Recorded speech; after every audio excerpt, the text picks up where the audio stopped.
I now request Dr. J.M. Dave to address the elite gallery.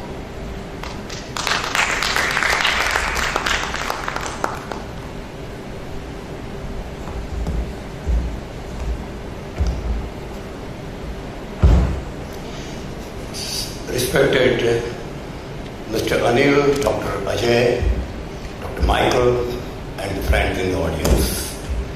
I didn't have an idea, but after listening to our speaker, I would just repeat the Shanti Patha, which is mentioned. It says, what is our prayer? Dyauhu Shanti Rantarikshaguhu Shanti Prithvi Shanti Apah Shanti. Let there be peace everywhere. Never, never in the world you will find this kind of prayers one after another. Friends, I would like to request you, how many of us know, is there an Indian national poet whose birthday is a public holiday? Do you know anyone? I don't know. Is there a national poet of India, including Rabindranath Tagore, whose birthday is celebrated in India as a public holiday? No, we don't have, according to me. Friends, our neighbor has. There is a national poet of Pakistan whose birthday is celebrated as a national holiday. And please listen what he says. यूनान मिस्र रोमा सब मिट गए जहां से, यूनान मिस्र रोमा सब मिट गए जहां से, अब तक मगर है बाकी नामो निशा हमारा। कुछ बात है कि हस्ती मिटती नहीं हमारी, सदियों रहा है दुश्मन दौरे जहां हमारा, सारे जहां से अच्छा हिंदुस्तान हमारा। कुछ बात है कि हस्ती मिटती नहीं हमारी। There is something which, does not allow India to perish. India has remained permanent. What is that? Friend, according to me, that is our oral and our textual tradition. The way we look at the world. I was in Heidelberg University 2003 and I was attending a conference on bhakti. And I was just explaining that bhakti is one of the simplest way of offering devotion to God, which is open to all without the restriction of class and caste and everything. A lot of Western scholars, they ask me, sir, why Indians are always interested in the next world? Why are they not interested in this present world? You are always talking about moksha and mukti. I said, who told you that? How did you say that? I said, look, there is a standard accepted statement that the goal of human life is chaturvarga phala prapti, to get dharma, artha, kam and moksha all. If we have the rules and regulations of ethics and moral, known as dharma, dharma gneya sadachara, shruti smriti upapadita. Dharma is sadachara, not anything else, not a religion. And if we have the rules and regulations and the books on dharma, we have the books on artha. Kautilya's Artha Shastra is one of the most wonderful book, much before Machiavelli. We have the Kama Sutra of Vatsalya, which describes the physical pleasure, and it is not kept in the book only. You can see in the temples of Khajuraho, in Konark. So we have not restricted human life only to dharma, artha and kama and moksha. We have all the aspects, but there is a priority. There is a priority. Something which is, time bound, something beyond time. And that which is beyond time is something about moksha.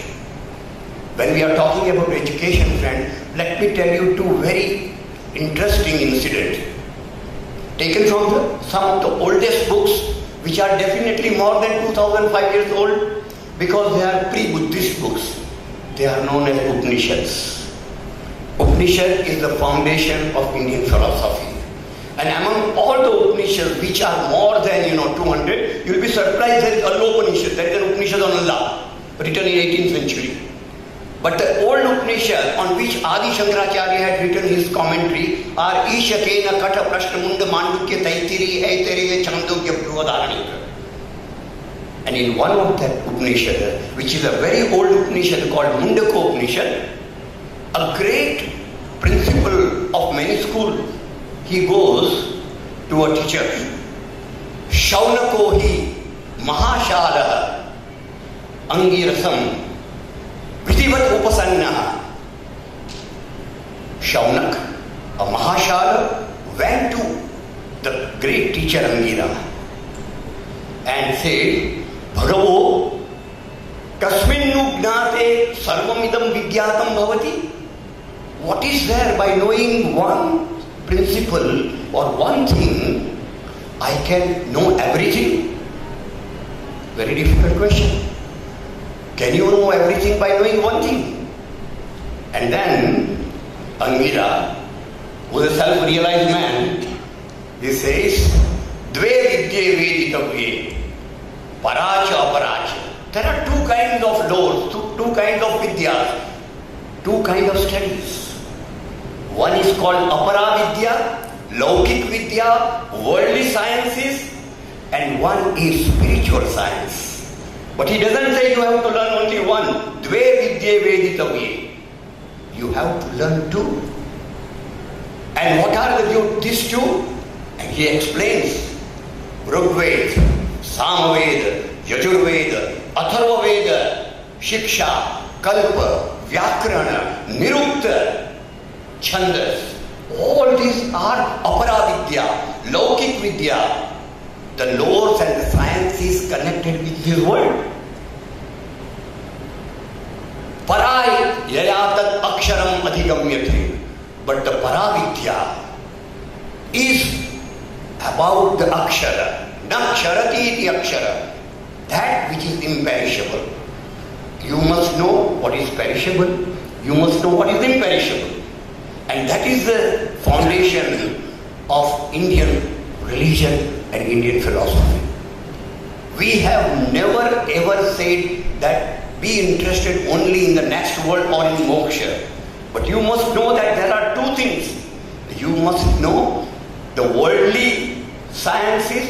You must know that beyond world also there is something. And what is beyond the world is also equally important for everyone.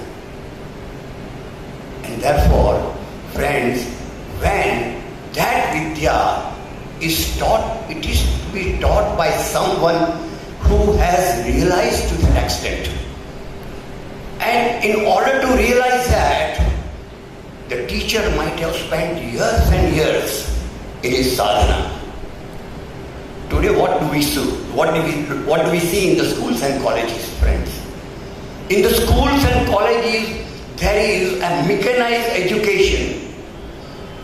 There are syllabus, there are rules, regulations of examination, and according to those rules and regulations, if you follow them, you get the grade. If you don't follow, you don't get the grade, you even fail. There is no individualization of the great potential of the students because our educational system is formulated in the assembly, in the parliament. It is not, syllabus is not made by the teachers who are teaching the students. And therefore, in our schools, in our colleges, I have studied in one of the best colleges of India, St. Xavier's Bombay College, which started with Bombay University. But in our college also, except at the postgraduate level, there was no dialogues. You cannot say to the teacher, sir, I don't agree with you. I have my doubts, can I ask you? And look at our ancient system, where Nachiketa can ask even the question to God Yama, where Gargi can ask the question to Yagnavalkya, where everyone had the right to put his doubt before his teacher or guru. I will tell you about one dialogue.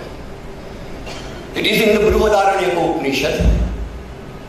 Vaidakya Shakalya was a great student, And then Vaidakya is asking a great teacher, Yagyavallkya, sir, how many gods are there? How many gods are there? And the answer, 303 and 3003. 303 and 3003. He said, okay, but tell me really, how many gods are there? Then he said 33. No, sir. Please tell me the truth. How many gods are there? 3. No, please, sir. Tell me. 1 and 2. No, sir. Please tell me. 1.5. Sir, please tell me the truth. And he said 1. Friend, this is the dialogue which is quoted by some of the best philosophers in their books in the Western world. Why? Vade vade jayate tattvabodha. Only when you have a systematic, consistent, coherent dialogues between the teachers and students, the tattva bodha will come, or the essential knowledge will come. And this is the basis.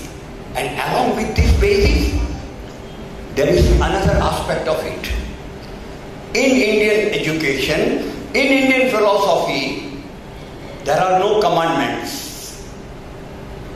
In religion, in philosophy, or in schools and colleges, there are no commandments. I will give you one simple example. I am quite sure that most of you must have heard the name Bhagavad Gita. Bhagavad Gita is a part of Mahabharata. It is from Bhishma Parva.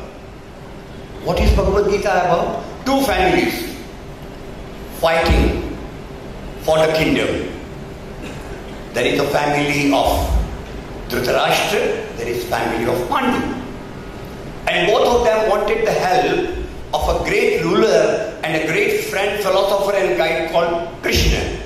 And both of them, Duryodhana and Arjun, they go for the help. It is said that Lord Krishna was taking, he was sleeping. And when he opened the eyes, near his feet Arjun was sitting. So he said, Arjun, why did you come? And he said, sir, I have come for your help because there is going to be a war. And at that time, Duryodhana, who was sitting near the head, he said, I came first. He said, okay, if you have come first, you can ask first. I will give you the option first. But listen, I am not going to take weapons in my hands. No ashtra, no shastra in my hand. I will be only an advisor. And on the other hand, you can take my entire army.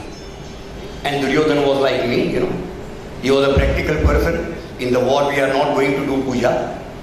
I don't want, the advisor. I have many. I have got Bhishma and I have got Ashwadhama. I have got Dronacharya. So he said, sir, I want your army. Lord said, okay, you take my army. And then he told Arjun, you have no option now. I am left behind. He said, sir, okay, for me you are the best. Now friends, see the scenario of the whole thing. In ancient world, according to ancient philosophy of war, you cannot come suddenly in Kargil.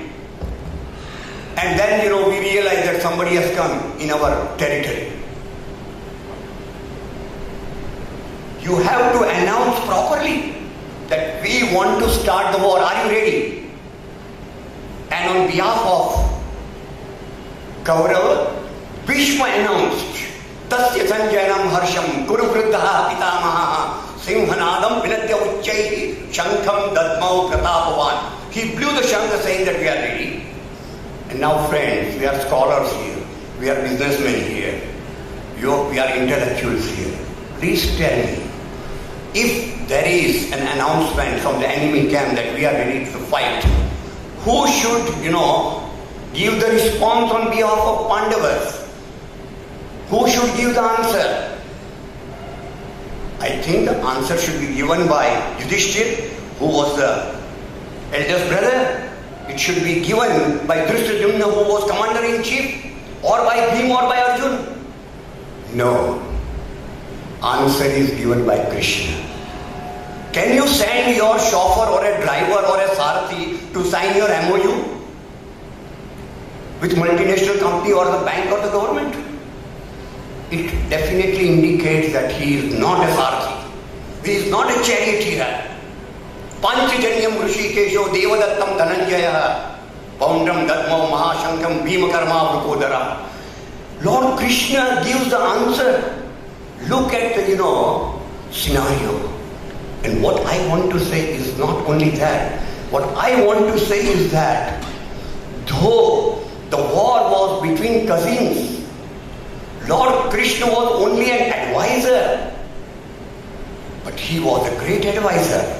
He was a great teacher, and that is accepted by Arjun.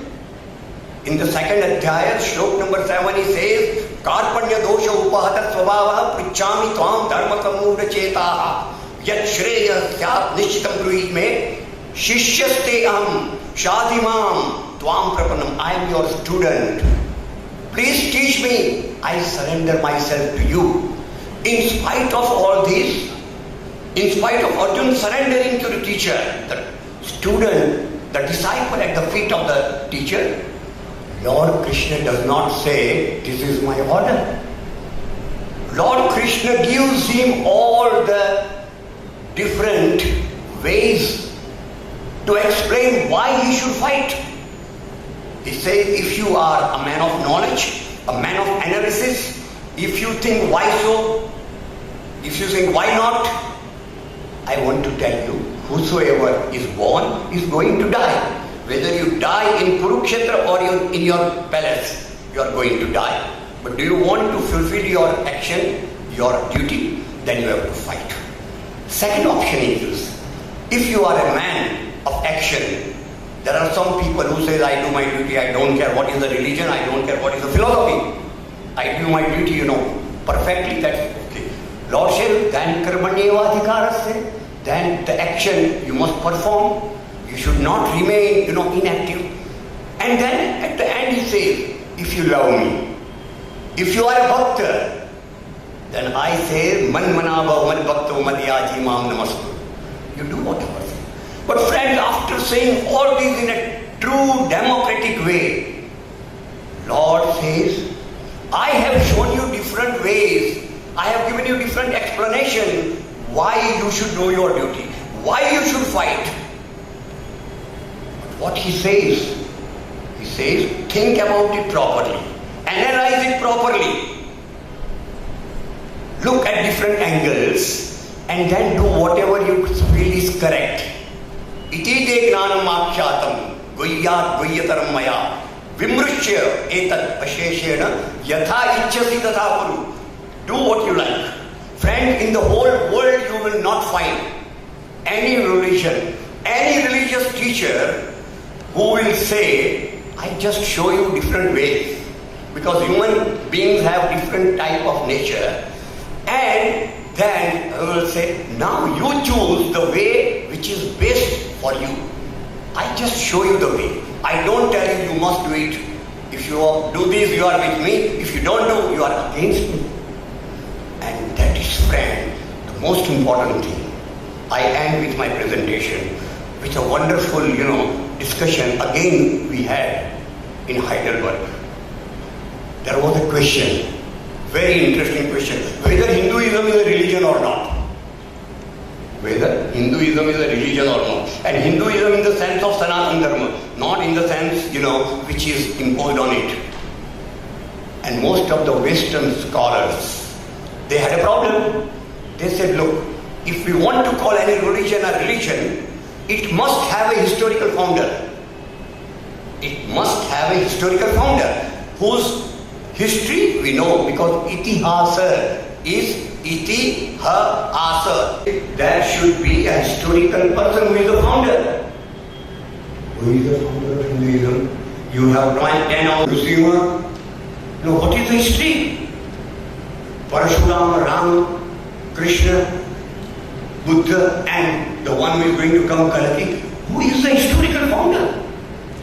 And then second question they say, that acceptable sacred book for all Christians, whether they are Catholic, whether they are Protestant, whether they are Presbyterian, whether they are Mormons, whosoever are there, Bible is the standard book. No Christian will question Bible. Bible is acceptable to all. And similarly, Quran is acceptable to all the followers of Islam. But what is the standard textbook of the Hindus tell us? Is it the Vedas? Is it Bhagavad Gita? In the court you put your hand on the Bhagavad Gita.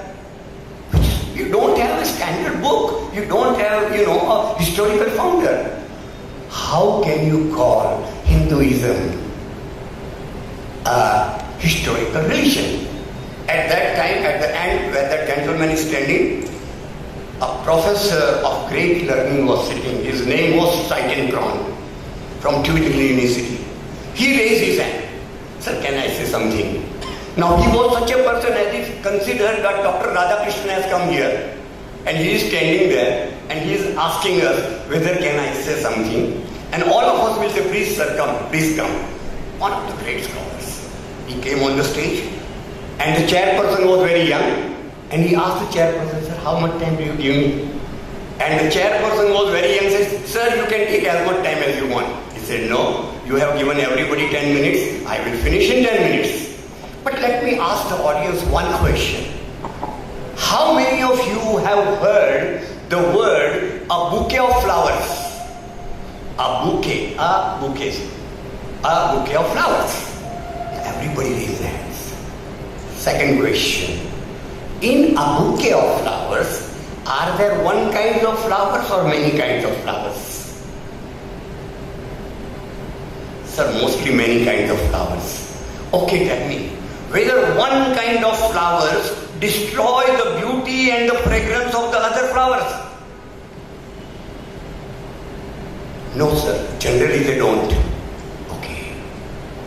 How many of you have heard a word, a salad ball? Again everybody is. How many items are there in salad ball? 1, 2, 5, 10.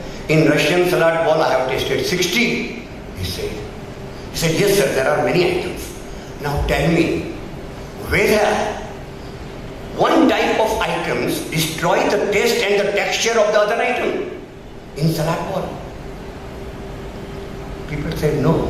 Hinduism is a bouquet of flowers. Hinduism is a salad ball where everyone has the right to state what is his concept of the ultimate.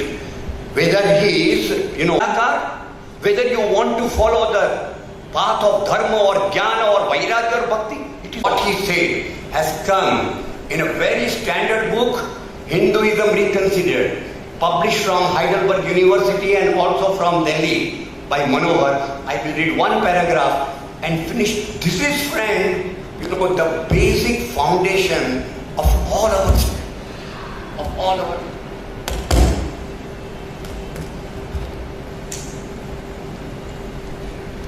is correct. If the above argument is correct, is it necessary to abandon the term Hinduism altogether? I don't think so, nor would it be easy to weed out a term that has been established worldwide. The term Hinduism can be retained but with a shift in meaning. It is not one religion, but a group of distinct Indian religions. Once this connotation is accepted, we can go a step further and realize the enormous challenge which Hinduism as a matter of fact offers to other world religions today. Now friends, listen. For in Hinduism, it was possible to create a culture of accepted multiformity, able to develop generous liberality and tolerance between religions and ideologies to a degree which civilizations based on Judaism, Christianity and Islam were never able to achieve. Thank you friends. This is